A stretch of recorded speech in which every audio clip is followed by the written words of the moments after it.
Hello everyone. Look at the question number 3. The quadratic equation among the following is option A, x plus 1 is equal to 0. B, x into x plus 1 is equal to 0.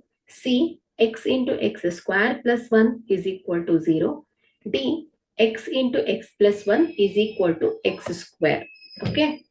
So ಇಲ್ಲಿ quadratic equation ಅಂದ್ರೆ ಏನಾಗುತ್ತೆ, highest power of the variable ಏನಿರುತ್ತೆ 2 ಇರುತ್ತೆ ಅಲ್ವಾ.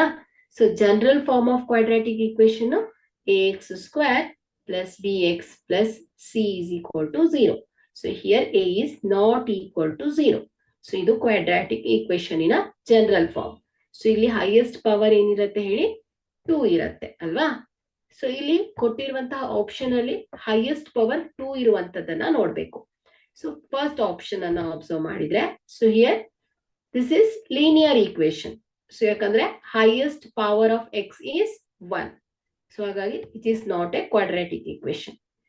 Second one, so expand this, x square plus x is equal to 0. Okay.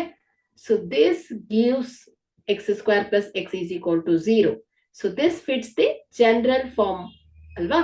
So ಇಲ್ಲಿ highest power ಏನಿದೆ 2 ಇದೆ. So ಇದು ಕರೆಕ್ಟ್ ಆಪ್ಷನ್ ಆಗುತ್ತೆ. ಸೊ ಸಿ ಅನ್ನ ಅಬ್ಸರ್ವ್ ಮಾಡಿದ್ರೆ, ಸೊ ಇಲ್ಲಿ ಏನಾಗುತ್ತೆ ಹೇಳಿ, ಎಕ್ಸ್ ಕ್ಯೂಬ್ ಆಗ್ಬಿಡತ್ತೆ. ಸೊ ದ ಹೈಯೆಸ್ಟ್ ಪವರ್ ಏನಾಯ್ತು 3 ಆಯ್ತು, ಅಂದ್ರೆ ಕ್ಯೂಬಿಕ್ ಇಕ್ವೇಶನ್ ಆಗುತ್ತೆ.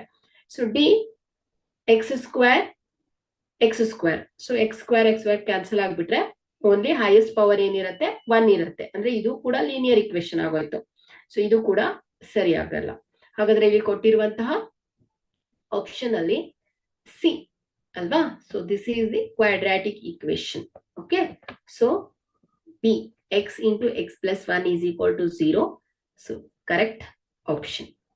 Thank you.